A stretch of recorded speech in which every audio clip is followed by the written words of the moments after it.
여러분들 신세대십니까? 구세대십니까? 제가 하는 이 노래를 아시면 신세대이실 수도 있어요.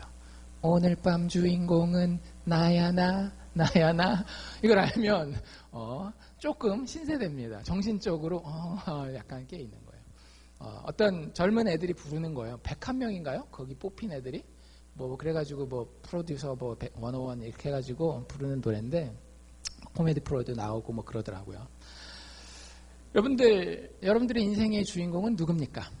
맨날 주인공은 못하지만 그 노래의 가사에서는 오늘 밤만은 내가 주인공이라고 하는 거죠. 여자친구를 위해서 지금까지 막 수고했으니까 이제 오늘 밤은 내가 이제 좀 주인공 해봐야 되겠다. 근데 사실은 그게 젊은 애들만 그런 게 아니라 누구나 우리가 인생을 살아가면서 인생의 주인공이 되고 싶어 해요. 그쵸? 그 단역이라 그러죠. 엑스트라. 이거 하는 거에 만족하는 사람들은 별로 많이 없어요. 그래서 그게 때로는 우리에게 동기부여를 해줍니다. 그래서 주인공이 되기 위해서 막 열심히 노력도 하고 내 나름대로 할 수 있는 여러 가지 일들을 많이 해보기도 하고 참기도 하고 그러는데요. 그런 방편 중에 하나로 우리가 성경책을 보기도 합니다. 그래서 성경책을 보면서 어떻게 하면 주인공이 될 수 있을까? 제대로 인생의 주인공이 되는 방법을 찾으려고 해요. 그래서 성경에 보면 멋있는 인물들이 있잖아요. 얘는 참 멋있는 주인공이다. 그리고 이런 사람들을 성경에서 쫙 찾아봅니다.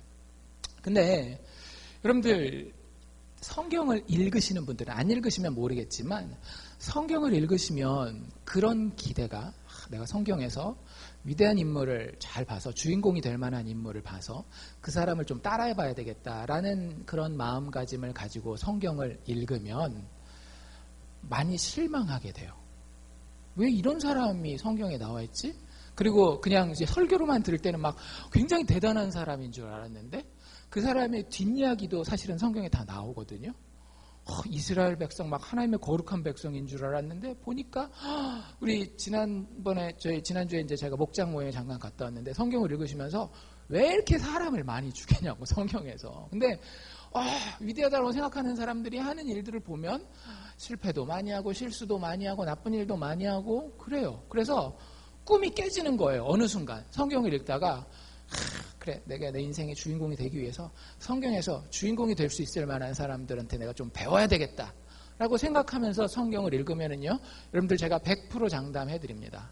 실망해요. 그리고 별거 아니네 별거 없네 이렇게 돼요.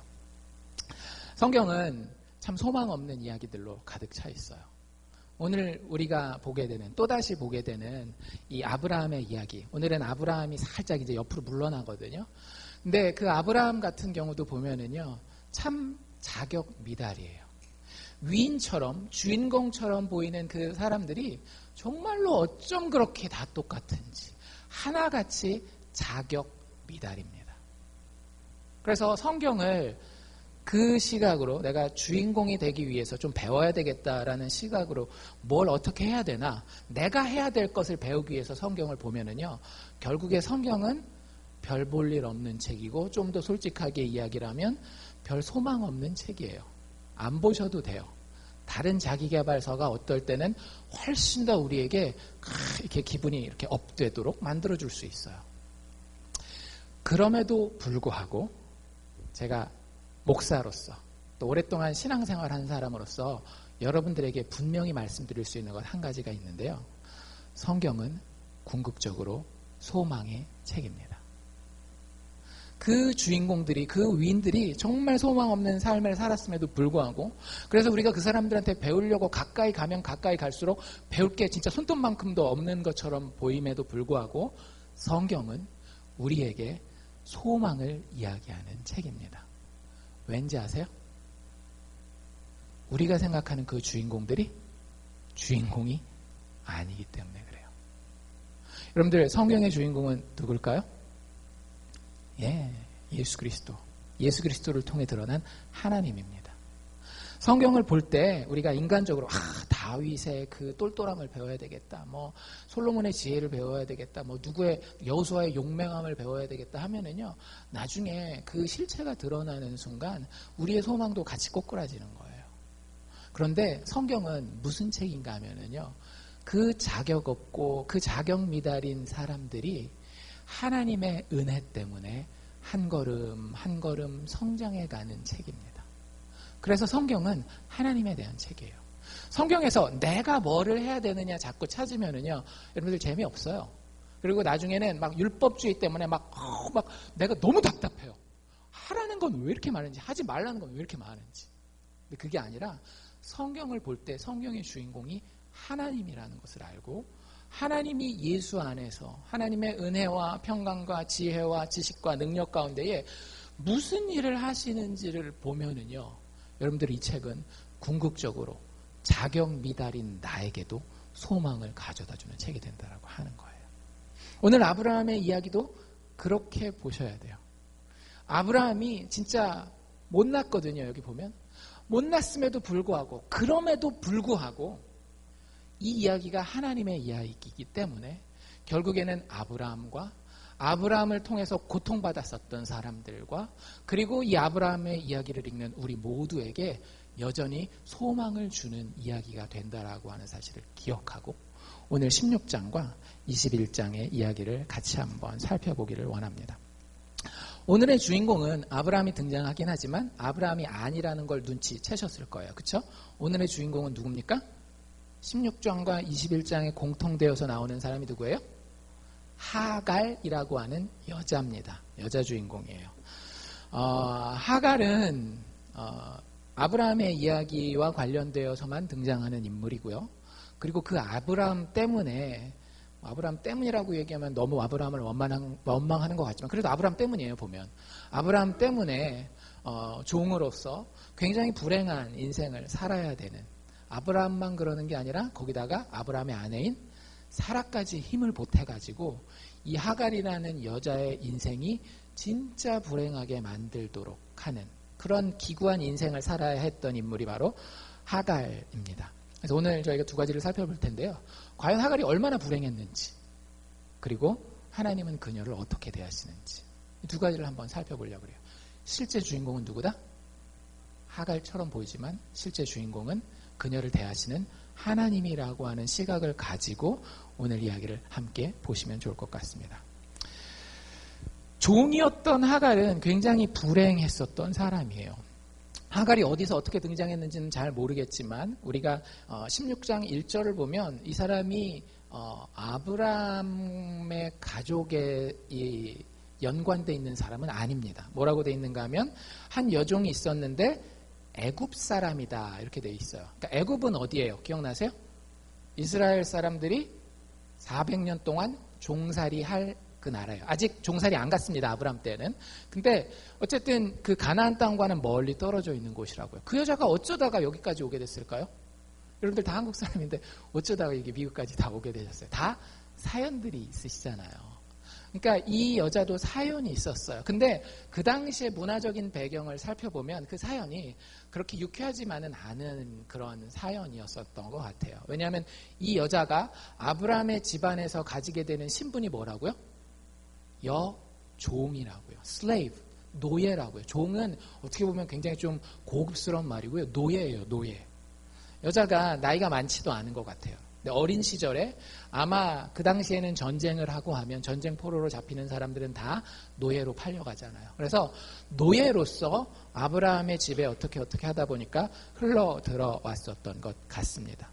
그리고 자기는 전혀 의도하지 않았지만 그 아브라함의 집에서 일어나는 드라마, 그 막장 드라마에 소용돌이 쳐서 쉽게 얘기하자면 고래 싸움에 새우등이 터지게 되는 거예요. 우리가 아는 대로 아브라함은 자기 본토 친척 아비집을 떠났죠. 그렇죠? 그때가 몇 살이었는지 혹시 기억나세요? 우리 처음에 할 때 제가 얼핏 말씀드린 것 같은데 아브라함의 나이가 75세였고요. 아내 사레의 나이가 10살 어렸으니까 65세였어요. 오늘 읽으면서 보시면 몇 년 정도 지났다라고 눈치채신 분 있으세요? 뒤에 이렇게 보면 3절에 보면 가나안 땅에 거한 지 10년 후였더라. 그러면 나이를 계산해 보세요. 아브라함이 몇 살 됐게요? 이 정도는 계산이 되셔야 됩니다. 우리 계산에 당한 한국인들 75 더하기 10은 85세예요. 적지 않은 나이죠. 그쵸? 물론 옛날엔 좀 더 오래 살았다 하지만 그래도 이 문맥을 이렇게 살펴보면 그 당시 사람들도 100세 가까이 돼 간다. 100세를 다가간다라고 하면 85세 정도면 참 나이가 꽤 많은 축에 속하고 더군다나 자녀를 새로 갖는다라고 하는 것은 쉽지 않은 일이에요. 근데 우리가 본 것처럼 지금 아브라함에게 가장 중요한 이슈가 뭐예요? 아브라함과 아브라함 가족의 가장 중요한 이슈는 과연 유업을 이을 후사가 있을 것이냐, 아들이 있을 것이냐라고 하는 거예요. 근데 일단 뭔가 하나 쥐인 건 있어요. 아브라함과 사라가 지금 쥐고 있는 패가 뭡니까? 하나님의 약속이죠. 뭐라고 얘기를 했어요? 내가 너에게서 자녀를, 아들을 낳게 하여서 그 아들로 하여금 큰 나라를 이루게 하겠다. 두려워 말라. 네 주변의 여러 나라들이 너를 위협한다 할지라도 두려워 말라. 내가 곧 너에게 아들을 주고 그 아들을 통하여서 큰 나라를 이룰 테니까 너는 걱정하지 말아라 라고 이야기를 했어요. 이것도 하루 이틀이지 몇 년이 지났다라고요? 10년이 지난 거예요. 여러분들 10년 전에 가지고 있었던 꿈을 아직도 가지고 계시는 분, 애들 물어보면 아주 정확합니다. 애들 20살 정도 되잖아요. 그럼 이제 대학교 이제 주니어 뭐 이렇게 아니면 뭐 소포머 이렇게 되는데 10년 전이면 몇 살 때예요? 10살 때. 초등학교 3학년, 4학년, 5학년 때. 그때 꿈들은요. 물어보면 저희 이제 공부방 하면서 애들 만나니까 물어보면 아주 위대들해요. 막 이렇게 진짜 거리낌이 없습니다. 근데 이 20대가 돼서 물어보면은요. 대한민국 청년들의 가장 큰 꿈은 뭐래요? 안정적인 직업, 공무원. 국가를 위해서 충성하기 위한 게 아니라 그냥 살아보니까 다른 거 하면은 위험도 많고 고달프고 하니까 그냥 공무원 편하게 나중에 연금 받고 뭐 이렇게 얘기를 한다 그러잖아요. 10년 동안 어떤 약속을, 소망을 계속 품고 있는다라고 하는 게 쉬운 일은 아니에요. 그래서 이 아브라함과 사레 사이에 그들이 가지고 있는 믿음의 균열이 일어나기 시작합니다. 누구에게서 먼저 그 현상이 일어나는가 하면 아내였던 사레에게서 그 현상이 먼저 일어나요. 2절에 보면 이렇게 얘기를 하고 있죠. 사레가 어느 날 아브라함을 불러서 이야기를 합니다. 마님이 부르셨어요. 마님이 아브라함에게 이르시되 뭐라고 얘기를 하는가 하면 여호와께서 나의 생산을 허락지 아니하셨다. 누구를 비난하고 있는 거예요? 하나님을 비난하고 있는 거예요.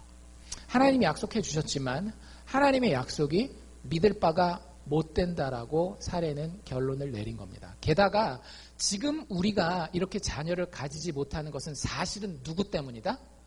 하나님 때문이다. 하나님이 우리의 반대편에 서서 우리의 대적이 되고 있기 때문에 우리가 빨리 손을 써야 된다라고 생각한 겁니다. 여러분들 만약에라도 진짜 만에 하나라도 여러분들 인생에 하나님이 여러분들을 대적하고 있다라는 느낌이 드시잖아요. 절대 이렇게는 하지 마십시오. 어떻게 하면 이 하나님을 대적해서 그 길을 피해간다든지 그걸 대적해서 내 나름대로 성벽을 쌓는다든지 하면 이길 수 있겠어요? 없겠어요? 절대 못 이기는 거예요.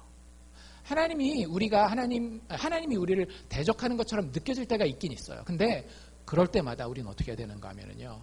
과연 내가 하나님 앞에 어떤 부분을 더 살펴야 하는가에 대해서 집중해야 하는 겁니다. 사례는 그렇지 못했다는 거예요. 그리고 남편에게 가서 이거 하나님 때문이다. 그리고 나서 그 다음에 뭐라고 얘기를 하는가 하면 원컨대 나한테 여종이 한 명 있는데 그 여종의 이름이 뭐다? 하갈인데 그 하갈과 동침하여라. 그래서 거기서 아들이 태어나면 그게 우리의 가문의 대를 잇는 자녀가 될 수 있을 것이다. 한국에 옛날에 그런 말들이 있었죠. 씨바지라고. 진짜 있었던 거잖아요. 그 남편과 아내가 결혼을 했는데 애를 못 낳으면 진짜 이런 똑같은 상황으로 여자를 데려다가 완전히 생물학적인 이유로만 사용하는 거죠. 애를 받아내는 그런 도구로만 쓰는 그런 역할을 하갈이 하게 되는 거예요. 여자로서 굉장히 수치스럽지 않았을까라는 생각이 들어요. 요즘에 사회에서 막 일어나는 뭐 미투 이런 것들 보시면 아시겠지만 사실 남성 위주로 살아온 이 사회에서 우리가 느끼지 못하는 성별이 다르기 때문에 느끼는 다른 감정들이 있을 수 있거든요.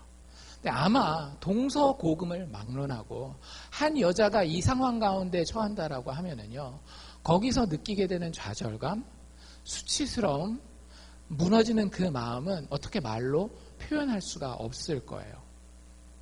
어떻게 보면 여종으로 사는 것은 살만했을런지 몰라요. 왜? 같은 여자끼리잖아요. 자기 하갈도 여자고 사라도 여자고 하니까 사례가 힘들 때 내가 아들 못 낳아가지고 힘들다 뭐 이러면은 얘기도 들어주고 막 이러면 뭐 자기가 좀 괜찮은 것 같은, 비록 나에게 자유는 없지만 그런 상황에서 이제는 본인이 여자로서 감당하기 힘든 일을 감당해야 되는 그 상황 가운데 처하게 됩니다. 그리고요, 그 상황이 진행되는 걸 보면은요, 하갈은 인간이 아니에요. 하갈이 지금까지는 어쩌면 노예이긴 했지만 여종이라고 하는, 그 안주인의 여종이라고 하는 노예 환경 가운데서도 온실 가운데 있다가 지금 이 아브람과 그 사례의 이 자식에 대한 문제 때문에 그의 인생은 완전하게 자신의 비참함을 적나라하게 체험해야 되는 상황이 됩니다. 그리고 여기서 하갈이 깨닫는 건 뭐냐면, 아, 나는 인간이 아니구나. 난 인간 대접을 받지 못하고 있구나라고 하는 사실을 깨달아요. 실제 그렇게 다룹니다. 뭐라고 이야기를 하고 있어요? 3절에 보면 아브라함의 아내 사레가 그 여종 애굽 사람을 가졌다, 취했다, 테이크했다라는 얘기예요. 그 언제 쓰는 표현인가 하면, 야, 저기 가서 컵 좀 가지고 와. 물건한테 쓰는 표현이거든요. 사레가 이 하갈이라는 여자를 사람 대하듯이 대한 것이 아니라 물건 대하듯이 취해서, 제가 이 컵을 가지고 제 주고 싶은 사람한테 이 컵 가지세요 이렇게 주는 것처럼 누구에게 준 거예요? 필요에 의해서 자기 남편 아브라함에게 주고 있는 겁니다. 여러분들 그런 대접 받아보셨어요? 누군가가 나를 사람 대접해주지 않는 그런 대접. 난 분명히 사람이고 내 나름대로 받아야 될 대접이 있다라고 생각하는데, 내가 언어가 안 된다라는 것 때문에, 나의 경제적인 상황 때문에, 나의 여러 가지 환경 때문에, 혹은 나 자신의 못남 때문에 다른 사람이 나를 내가 받아야 하는 만큼의 존귀함으로 대해주지 못하는 그런 경험들 해보셨다라고 하면은요, 그 경험이 딱 지금 하갈이 하고 있는 경험입니다. 참 비참한 인생이죠. 종에서 더 낮아질 수 있을까라고 생각했는데 더 낮아지게 된 거예요. 씨바지가 되어서. 사례는 인간이 아니라, 사례가 아니라 하갈은 인간이 아니라 아브라함과 사례 집안의 재산이었어요. 물건이었다라는 겁니다. 어느 정도라고 보시면 되는가 하면, 법적으로 결혼은 아니지만 이제 잠자리를 같이 해서 하갈이 아들을 낳으면 그 아들은 누구 아들이 될까요? 이 지금 얘기하는 거 들어보시면 누구 아들 되는 것 같아요? 하갈과는 아무 상관이 없습니다. 아브라함과 사레의 아들이 되는 거예요. 그러니까 자기가 아들을 낳아도 그 자녀도 자신의 것이 될 수 없는, 자신은 철저하게 이 집안의 재산이요 도구일 뿐인 거예요. 그리고 나서 시간이 얼마 지납니다. 아브라함과 함께 잠자리를 하고요. 몇 개월이 지났는지는 모르겠지만 어떤 일이 벌어져요? 상황이 좀 더 드라마틱해지죠. 드디어 하갈이 임신을 하게 됩니다. 아이를 가지게 돼요. 여러분이 하갈이라면 어떤 생각을 하시겠어요? 지금까지 내가 사람 취급받지 못했는데 아들 없는 집안에 들어가서 아들을 가졌어요. 보통 사실 우리가 이건 제3자니까 뭐 이러기도 하고 저럴 것 같지만 거의 대부분이 하갈처럼 마음가짐을 가질 것 같아요. 하갈이 뭐라고 이야기를 하는가 하면 하갈의 상황에 대해서 이렇게 이야기를 합니다. 4절에 아브라함이 하갈과 동침하였더니 하갈이 잉태함에 그가 자신의 잉태함을 깨닫고, 분명히 이것 때문입니다. 이거를 깨달았기 때문에 이렇게 되는 거예요. 자기가 임신한 것을 깨달았고 그것 때문에 자기 여주인, 누구예요? 사라를 멸시하였다라고 쓰고 있어요. 여러분들 스스로 이런 경험을 해보셨습니까? 아니면 주변에 이런 사람들을 보신 적이 있으세요? 이민을 왔는데 너무너무 힘들게 왔어요. 근데 살다 보니까 죽음형에 볕들 날도 있다라고 일이 잘 풀리는 거예요. 되게 가난했었던 사람이 사업을 통해서 괜찮은 수입을 벌어들이는 거예요. 막 힘들었었는데 학교 가서 공부 열심히 잘해가지고 좋은 직장을 얻게 된 거예요. 그러면 여러분들, 우리에게는 늘 여기서 착각하기 쉬운 위기가 찾아옵니다. 뭐라고 생각하면은요, 이게 내가 드디어 주인공 될 수 있는 길이다 라고 생각하는 거예요. 하갈이 그렇게 생각했어요. 나는 주인공은커녕 인간 취급도 못 받는 존재였어요. 근데 임신을 해보니까 어때요? 입덧도 하게 되고, 근데 사람들이 갑자기 자기를 챙겨주기 시작하는 거예요. 그래서 처음에는 좀 적응하기 힘들었겠지만 시간이 지나면서 어떻게 적응하는가 하면, 아, 이제 나도 인간 대접 받을 수 있겠구나. 나도 내 인생의 주인공이 될 수 있겠구나라고 생각했어요. 뭘 통해서? 이 임신함을 통해서, 이 아기를 가짐을 통해서 내가 이제는 인간 중에서도 주인공 정도가 될 수 있겠다라고 생각을 합니다. 마치 이런 거예요. 여기 뒤에 보면 여준을 멸시했다라고 하는 건 이렇게 생각하시면 돼요. 여러분들 나이 어린 꼬맹이가 여러분들이 야 가서 이 컵 좀 저희 주방에다 좀 갖다 놔라 그랬는데 여러분 딱 고개 치켜들고 눈을 똑바로 쳐다보면서 제가 꼭 가야 되겠어요? 평상시에 말 잘 듣던 애인데 갑자기 시험을 잘 봤나 봐요. 학교에서 올백을 맞았나 봐요. 그래서 그게 자기 마음 가운데에 굉장한 자부심이 된 거예요. 이거 내가 올백 맞았으니까 이제 나는 된 거야. 실제 그런 제가 사례를 들은 적이 있거든요. 달라스에 가면 토니 에반스라고 하는 아주 유명한 흑인 목사님이 있어요. 그분이 자기 어렸을 때 컸던 이야기를 하는데, 자기하고 자기 형하고 아들 둘이 있었는데, 자기 형이 흑인들 중에서 덩치가 굉장히 좋은 사람들 있잖아요. 그리고 고등학교에서 레슬링부 대표, 그래서 주 챔피언 막 이런 거 했었대요. 근데 어느 날은 아버지가 야 가서 쓰레기 좀 버리고 와 그랬는데, 소파에 딱 앉아가지고 테레비 보면서 아빠 저 운동하느라 좀 힘들어요. 야 좀 버리고 오라니까. 제가 그래도 주 챔피언이에요. 주 챔피언이고 뭐고 너 쓰레기를 갖다 버리든지 짐 싸서 나가. 챔피언이라니까 필요 없어 나가. 근데 거기다 대고 계속 눈을 쳐다보고 있다? 그럼 어떻게 되는 거예요? 쫓겨나는 거죠. 그걸 모르는 경우가 많이 있어요. 여러분들 다른 사람 이야기라고 생각하지 마시고 나한테 그 순간이 찾아옵니다. 인생에서.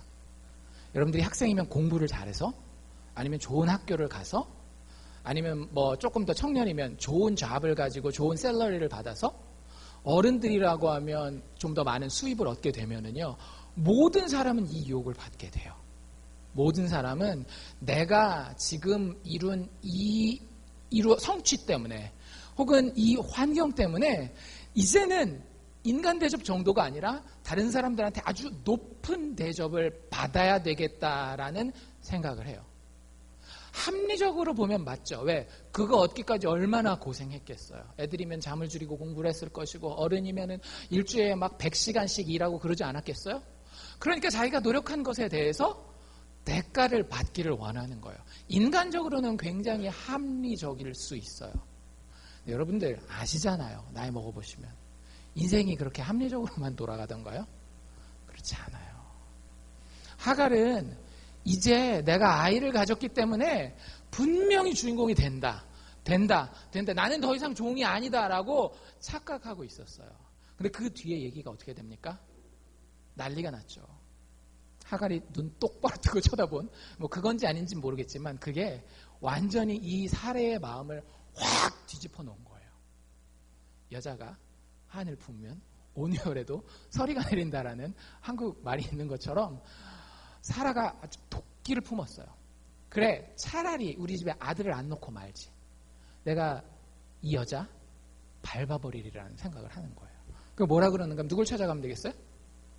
이 결정권을 쥐고 있는 아브라함을 찾아갑니다. 그래서 5절에 보면 사례가 아브라함한테 바가지를 빡빡 긁어요. 지금 내가 창피당하고 왔는데, 욕을 먹었는데, 이거 당신이 받아야 되는 거 아니야? 당신이 나랑 결혼해서 아들 못 낳은 거 당신 책임 아니냐고. 나는 내 여종까지 당신한테 줬는데, 당신이랑 같이 자라고 여종까지 줬는데 그 여종이 애가 줬다고 나를 무시한다라고 하면 이거 당신 책임 아니냐고. 그 여자가 자기가 임신한 걸 깨닫고 나를 멸시하는데 이거 하나님 앞에 들고 가야 된다고. 하나님 앞에. 하나님께서 당신과 나 사이에 판단하시기를 원하노라 라고 이야기를 해요. 여러분들이 아브라함입니다. 어찌하셔야 되시겠어요? 아브라함이요, 참 우유부단해요. 이렇게 결정해야 될 때에 참 이게 뭐 남자다움, 여자다움 뭐 이런 걸 떠나서 한 인간으로서 자신이 책임을 져야 될 때에 그걸 그렇게 책임을 안 지고 회피하고 막 이런 일들이 많아요. 여기서도 똑같습니다. 6절에 뭐라 그러는지 아세요? 하갈이 이 장면을 알고 있었을 거예요. 그렇죠? 온 집안이 뭐예요? 폭풍전야. 과연 아브라함이 사례 편을 드느냐, 하갈 편을 드느냐, 막 속으로 막 긴장하고 있었겠죠. 하갈이 나름대로 그래도 나를 설마 내치기야 하겠어? 이런 생각 정도는 하지 않았겠어요? 난 어느 정도 주인공이 될 만한 자격을 이제 여기 가지고 있잖아요. 근데 아브라함이 사례랑 이야기를 하면서 이렇게 얘기를 하네요. 여보, 당신의 여종은 당신 손 안에 있는 거야. 당신이 보기 좋은 대로, 당신이 하고 싶은 대로 마음대로 해. 와, 사례가 아니죠. 하갈. 완전히 카운터 펀치를 빡 맞은 거예요. 제대로 한 방 맞은 겁니다. 뭐라고 생각했다라고요? 아기를 가지는 것 이것이면 내가 내 인생에서 더 이상 인간 이하에 대접받는 것 저버리고 오히려 주인공으로서 살 수 있다라고 생각했어요. 그래서 그 아들에게, 뱃속에 있는 그 아기에게 집착했습니다. 결국엔 어떤 일이 벌어져요? 결국에는 더 비참한 상황이 벌어집니다. 제일 먼저 깨달은 건 뭐였겠어요? 아, 내가 잠시 동안 착각했구나. 나 사람인 줄 알았는데 사람이 아니네. 물론 하갈 사람이에요. 근데 다른 사람이 대접하기를. 내 사람 대접받는 줄 알았는데 내 가치만큼 뭘 잘하고 못하고를 떠나서 한 인간으로서 그 가치로서 대접받을 수 있을 줄 알았는데 그게 여전히 아니었던 거예요. 여러분들도 똑같습니다. 공부 잘한다라고 여러분들이 더 인간다운 대접받는 게 아니에요. 여러분들이 돈 더 많이 번다고 더 나은 인간이 되는 게 아니에요. 여러분들이 자식들 좀 잘 키워놓고 가정이 평안하다고 여러분들이 더 나은 인간이 되는 게 아닙니다. 인간은 그냥 인간이기에 인간 대접 받아야 하는 게 그게 성경적인 거예요. 근데 현실이 그렇지 않으니까 자꾸 사람들이 내 가치에 대해서 인정해주지 않고 하니까 그걸 자식을 통해서 이 하갈 같은 경우는 증명하고 싶었던 거예요. 나도 인간이야. 나에게도 가치가 있어. 현대인들은 많은 사람들이 돈을 통해서 그걸 증명하는 거예요. 나 이렇게 가치 있는 사람이야. 아이비리그에 가 있는 많은 아이들은 뭘 통해서 증명하려고 그러는가 하면요. 성적을 통해서 그걸 증명하려고 해요. 진짜 힘들게 살면서. 별로 행복해 보이지 않더라고요. 여러분들, 그것은 결국 끝에 가서 중간에는 좀 되는 것 같죠. 근데 끝에 가면은요, 결국 우리에게 뭘 깨닫게 해주는가 하면은요, 더 비참하게, 난 인간 대접 여전히 못 받는구나. 세상이 나를 인간으로, 인간의 가치로 인정해주지 않는구나. 라는 걸 깨닫게 된다라는 거예요. 여러분들 그걸 깨닫잖아요? 그러면 사람이 이렇게 올라갔으면 내려오는 데가 원래 내가 있었던 대로 내려오는 게 아니에요. 항상 더 깊은 곳으로 떨어집니다. 게다가 인간은 나이를 먹어갈수록 어떻게 돼요? 육체의 건강도 쇠해지잖아요. 그래서 인간은 하나님이 없으면은요, 결국에는 올라가는 것 같지만 점점 밑을 향해서 내려가는 청룡열차와 같습니다. 더 이상 올라가지 않는.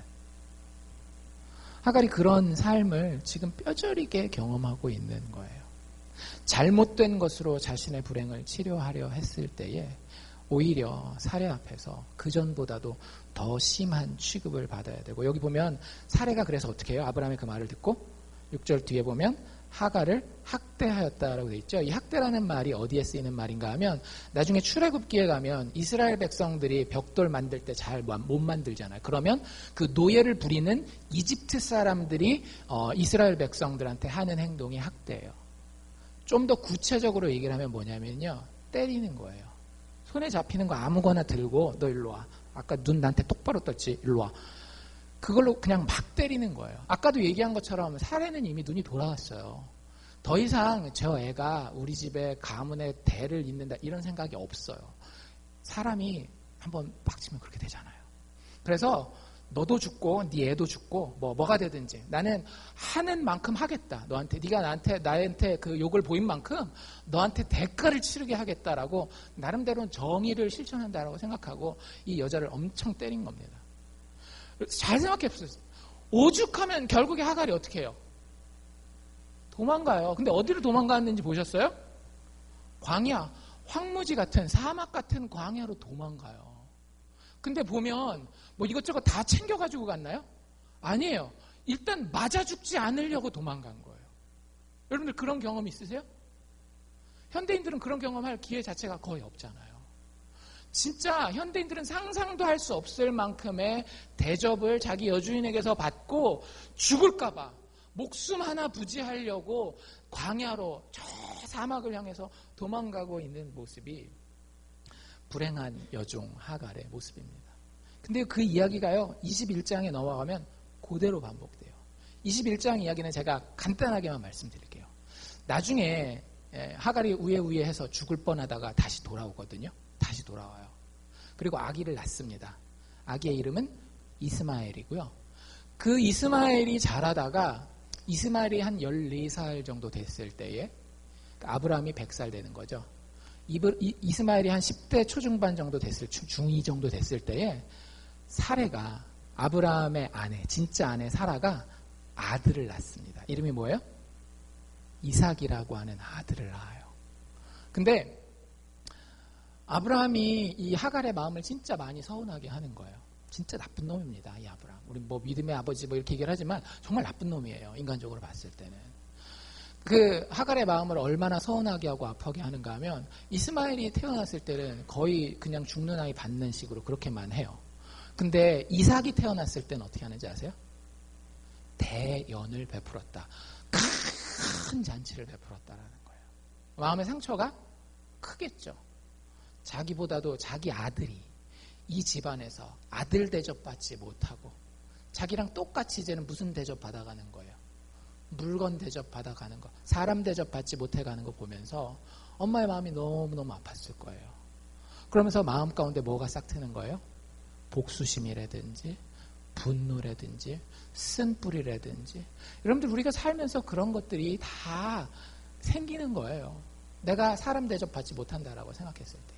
근데 문제는 뭐냐면요, 자기가 종이라는 걸 처절하게 깨닫고 있는 이 순간에 하갈은 또 다른 선택을 해요. 또 다른 선택이라기보다는 앞에 했던 선택을 그대로 해요.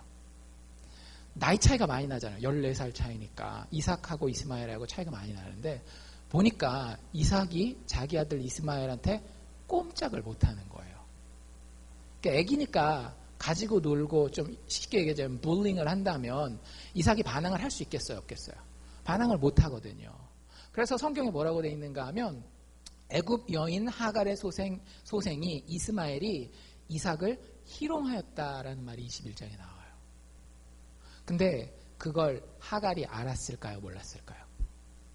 알 수밖에 없는 상황이에요. 지금 이 집안의 구조를 봤을 때는. 근데 그걸 그대로 둡니다. 뭐 하는 거예요? 이 아들의 힘을 통해서 내가 조금이라도 나의 마음을 만족시켜 보겠다라고 하는 거예요. 내 아들이 이삭보다 나이가 많으니까 그 아들의 지위를 이용해서 이번에는 100% 주인공까지는 못 된다면 조연이라도 한번 돼봐야 되겠다. 이런 생각을 한 거예요. 여기 혹시 희망이 있지 않을까라는 생각을 하게 된 겁니다. 근데 그 생각은 어땠을까요? 여전히 잘못된 생각이었던 거예요. 그걸 누가 봐요? 사라가 봐요. 사라가 보고 또 누구한테 찾아가겠어요? 아브라함한테, 남편한테 또 쪼로로로 쫓아가요. 그리고 아브라함한테 얘네 쫓아내라. 우리 집에 다시는 발을 못 붙이도록 하갈과 이스마엘 쫓아내라라고 이야기를 합니다. 아브라함이 남자면 자기가 책임져야 될 부분도 있을 거 아니에요. 근데 속으로만 끙끙 앓다가 우리가 읽은 데 보면 14절부터 읽었잖아요. 아브라함이 아침에 일찍 일어났대요. 왜 그랬을까요? 아무도 안 보는 데서 스리슬쩍 그냥 처리하려고 일. 아침에 일찍 일어나서 나름 그릇도 챙긴다고 챙겨요. 떡과 물 한 가죽 부대를 취합니다. 그리고 그거 하갈 보고 지라 그래요. 졌지? 빠이빠이. 다시는 나 볼 생각하지 마. 하고 보냅니다. 뭐 이건 다른 얘기겠지만 남자들이 이러면 안 돼요. 낙태에 대한 이야기 이렇게 나오면 막 이런저런 얘기 많이 하잖아요. 저는 왜 그 얘기 안 하는지 모르겠어요. 그 아빠 끝까지 찾아서 처벌하라는 거. 아브라함이 지금 그렇게 정말로 나쁜 역할을 하고 있는 거예요. 우리가 믿음의 위인이라고 부르기에는 너무나 참 실망스러운 모습을 보여주고 있는 거고요. 그 피해는 고스란히 하갈이라고 하는 이 기구한 운명을 가지고 있는 여자가 다 당하고 있는 겁니다. 결국에는 그 물 치고 아들 이스마엘 손잡고 또 사막으로 나가요. 이 아들 통해서 어떻게 되나 생각했는데 역시 아니었던 거예요. 나가서 결국에는 아들이 먼저 기력이 쇠합니다. 물이 떨어졌거든요. 그래서 아들이 죽을 것 같으니까 조금이라도 더 아들 편하게 해주려고 나무 밑에다가 아들 눕혀놓고 차마 이 아들이 죽는 거는 내가 못 보겠다. 그리고 한 몇십 미터 떨어진 데 가서 엉엉 웁니다. 엉엉 울어요. 여러분들 이게 하갈, 여종 하갈이 겪었던 인생의 불행함이에요. 너무 기구하죠. 근데 여러분들 이게 우리의 삶입니다. 나이 먹어가고 사람들을 경험해보고 인생의 좌절과 실패를 경험해보면은요, 이게 절대 남의 얘기가 아니라는 걸 알게 돼요. 아무리 공부를 잘하는 똑똑한 학생이라 할지라도, 아무리 돈을 많이 번 사장님이라 할지라도, 아무리 세상에서 유세를 떠는 사람이라 할지라도요, 우리는 언젠가 내가 인간 대접 받고 있지 못하구나, 존중받고 있지 못하구나라고 하는 사실을 깨닫는 날이 옵니다. 그게 하갈의 인생이요, 우리의 인생이에요. 그 인생에는 위로와 회복이 필요합니다. 하나님이 그녀를 어떻게 대하셨나요? 여기에 여호와의 사자, 하나님의 사자, 언약의 사자 이런 표현이 계속 나오는 거 여러분들 보셨는지 모르겠어요. 2번 광야에 나갔을 때 2번 다 등장해요. 사실 성경학자들은 이 여호와의 사자가 누군지 어떤 존재인지 잘 몰라요. 학자들마다 조금씩 다른 의견들을 가지고 있는데, 그래도 일치되는 의견을 여러분들에게 설명드린다라고 하면 이 여호와의 사자는 일반 천사와는 좀 다른 표현이에요. 왜냐하면 성경 표현에 여호와의 사자는 뭐라고 되어 있는가 하면 The Angel of the Lord라고 되어 있어 하나님의 천사라는 표현을 쓰고 있거든요. 근데 그게 말라크라고 하는 히브리어 단어 메신저, 뭔가를 임무를 받아서 그 임무를 전달하는 사람이라는 단어의 뜻을 가지고 있는데, 하나님이 회복과 위로가 필요한 하갈에게 이 여호와의 사자를 보내주십니다. 그리고 여러분들 읽으시면서 느끼셨는지 모르겠지만 놀라운 축복으로, 놀라운 위로로 하갈과 이스마엘을 돌보시는 걸 볼 수 있어요. 여러분들 이스마엘은 절대 아까도 보셨지만 벌써 중학교 때부터 막 불링하고 다니고 걔 자격이 있는 애가 아니에요. 하갈도 여러분들 보신 것처럼 자기가 이게 되면 졸부라 그러잖아요. 졸부. 힘을 얻으면 지금까지 못했던 거 막 쏟아놓는. 그러니까 하갈이나 이스마엘이 절대 하나님께 축복을 받을 수 있을 만한 어떤 자격자가 아니었어요. 근데 그럼에도 불구하고 회복이 필요하고 용서가 필요하고 위로가 필요한 이 사람에게 하나님은 여호와의 사자를 보내주신다라고 하는 겁니다. 그리고 찾아올 때마다 하갈의 이름을 불러요. 하갈아, 하갈아. 내가 너를 개인적으로 알고 있다라고 하는 거예요. 너의 형편을 알고 있고 너의 억울함과 너의 분노를 내가 다 이해한다라고 하는 겁니다. 그래서 그에게서 그렇게 물어봐요. 너 어디로 왔다가 어디로 가니? 도대체 뭐가 너에게 문제니? 하나님은 우리에게 여호와의 사자를 통해 방문하실 뿐만 아니라 우리 스스로에게 생각하게 하십니다. 기독교인은 생각하는 사람이어야 돼요. 제가 여러 번 말씀드렸을 겁니다. 기독교인이 아무 생각도 없이 그냥 좋다, 감정이 동한다, 그냥 이때가 이 타이밍이 아멘 할 타이밍인가 보다 이러면 안 돼요. 기독교인은 생각하셔야 돼요. 하나님 그걸 원하세요. 여호와의 사자가 찾아올 때마다 질문을 하신다니까요. 너 어디서 왔어? 어디로 갈 거야? 아무 생각이 없었거든요. 사실 하갈은 그냥 막 무조건 나온 거였는데, 그리고 뭐가 문제야? 이런 것들을 생각해 보게 하셔요. 그리고 그 가운데에 그 사람에게 깨우침을 주고 난 다음에 하나님이 항상 뭘 말씀하시는가 하면 축복과 회복을 약속하세요. 마치 이 이스마엘에게 주시는 혹은 하갈에게 주시는 이 약속의 말씀을 보면 꼭 뭐를 보는 것 같은가 하면 아브라함을 축복하는 것 같아요. 그리고 더 나아가면 아이를 낳을지니 그 이름을 이스마엘이라 하리라 뭐 이런 거. 이거 누구를 축복하는 모습과 똑같아요? 나중에 신약 성경에 나오는 예수님을 축복하는 모습과 거의 비슷할 정도로 정말로 놀라운 축복을 하갈에게 약속합니다. 이스마엘에게 약속을 해요. 그리고 실제 이스마엘이 지금의 중동에 있는 여러 나라의 조상이 돼요. 진짜 나라들의 아버지가 됩니다. 그런데 그 과정에서 하나님이 2번 반복해서 자기가 그렇게 하는 이유를 설명하고 계셔요. 너 내가 왜 너를 축복하는 줄 알아? 내가 왜 너를 축복하는 줄 알아? 그 16장에 넘어가면 이름을 지어줍니다. 여호와의 사자가 이름을 지어줘요. 뭐라고 지어주는가 하면 네가 아들을 낳을 텐데 그 이 아들의 이름을 17절에 보면 이스마엘이라 하라 라고 하면서 그 뒤에 이름의 뜻을 알려주는데 이스마엘의 뜻이 뭔지 혹시 아세요? 보통 엘 하면 하나님이라는 뜻이거든요. 하나님이 들으신다라는 거예요. 네가 엉엉 울었지? 하나님이 너 우는 거 듣고 찾아온 거야. 물론 네가 자격 없는 거 알아. 때로는 네가 4가지가 없는 여자라는 것도 알아. 하지만 네가 울 때에 하나님은 듣고 계셔.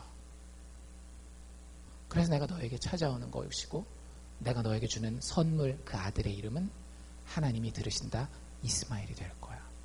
뒤에도 보면 천사가 그 하나님의 사자가 찾아와서 뭐라고 얘기를 하는가 하면 그 17절인데요. 하나님의 사자가 하늘로부터 하갈을 불러 가라사대 하갈아 무슨 일이냐 두려워 말라 하나님이 저기 있는 아이의 소리를 들으셨느니라. 여호와의 사자가 불쌍하고 분노로 가득 차고 억울함으로 가득 차고 회복과 위로가 필요한 사람에게 찾아오는 이유는 뭐냐면요. 하나님이 듣고 계시기 때문이라고 하는 거예요. 여러분들 기도하십니까? 진짜 힘들고 어렵고 억울한 순간에 기도하십니까? 아니면 사람 찾아가십니까? 제가 여기 있어 보니까요. 교회 안 다니는 분들도요. 억울하더라고 막 목사님한테 찾아오고 이런 분들이 한둘이 아니에요. 여러분들이 신앙을 가지고 있다라고 한다면 하나님을 믿는다라고 한다면 하나님이 어떤 분인지 아시고 기도하시기 바랍니다. 여러분들의 문제는요. 여러분들이 기도할 때 하나님 앞에서 다 들으신 바 된다라고 하는 거예요. 찬양에도 그런 찬양 있죠. 사람들이 어찌하여 아랠 줄을 모를까. 하나님이 자신을 뭐라고 소개하고 있는가 하면요. 나는 듣는 하나님이야. 너희들이 자격이 있건 없건 그거 상관하지 않아. 너희들이 힘들어? 일단 부르짖어. 나에게 울부짖으면 내가 그 울음소리 절대 놓치지 않아. 물론 그 이후에 또 죄짓고 하면 그거에 대한 대가는 치를 수 있어요. 그런데 하나님이 절대 지나치지 못하는 순간이 어떤 순간인가 하면 우리가 너무 힘들어서 하나님 앞에 울어야 되는 순간. 그 순간은 하나님이 지나칠 수가 없는 순간입니다. 여러분들의 인생이 하나님 앞에 눈물 뿌리는 인생이 되기를 원해요. 여러분들의 인생이 하나님 앞에 들리는 인생이 되기를 원해요. 왜? 그래야 여러분들의 인생에 소망이 있기 때문에. 여러분들이 잘나서 여러분들의 노력대로 노력하잖아요. 어떻게 되겠어요? 주인공인 줄 알고 막 달려가다가 팍 꼬꾸라지는 거예요. 그러지 마세요. 여러분들의 인생의 주인공이 여러분들 스스로가 아닌 것을 깨닫고 들으시는 하나님께 여호와의 사자의 모습으로 내 삶에 찾아오셔서 내 인생의 주인공이 되어주십시오라고 기도할 수 있어야 되는 거예요. 기도하는 데는 시간이 필요합니다. 스케줄이 필요해요. 공부하는 데만도 시간이 들고 스케줄이 필요하고 사업하는 데도 계획이 있어야 되고 노력이 들어가는데 우리는 들으시는 하나님이 있음에도 불구하고 그분이 내 인생의 주인공이 되어주면 내 인생이 정말로 소망 있는 인생이 된다라는 것을 듣고 배움에도 불구하고 기도하는데 스케줄도 세우지 않고 계획도 가지지 않고 노력도 하지 않아요. 여러분들 오늘 하갈의 이야기를 통해서 그것을 깨달으시기를 원합니다. 여러분들의 인생의 주인공은 누구십니까? 여호와의 사자가 되어야 합니다. 여호와의 사자는요, 사실은 구약 성경에 나타나는 예수 그리스도의 현현입니다. 이게 어디 나오는가 하면 말라기 맨 마지막에 가면 이로부터 1000년이 지나요. 아브라함으로부터 1000년이 지납니다. 그리고 이스라엘의 마지막 선지자 말라기라는 사람이 나오는데 그 사람이 독특한 예언을 해요. 하나님께서 이 땅에 다시 임할 것이다. 그때 이스라엘 나라가 싹 다 망했거든요.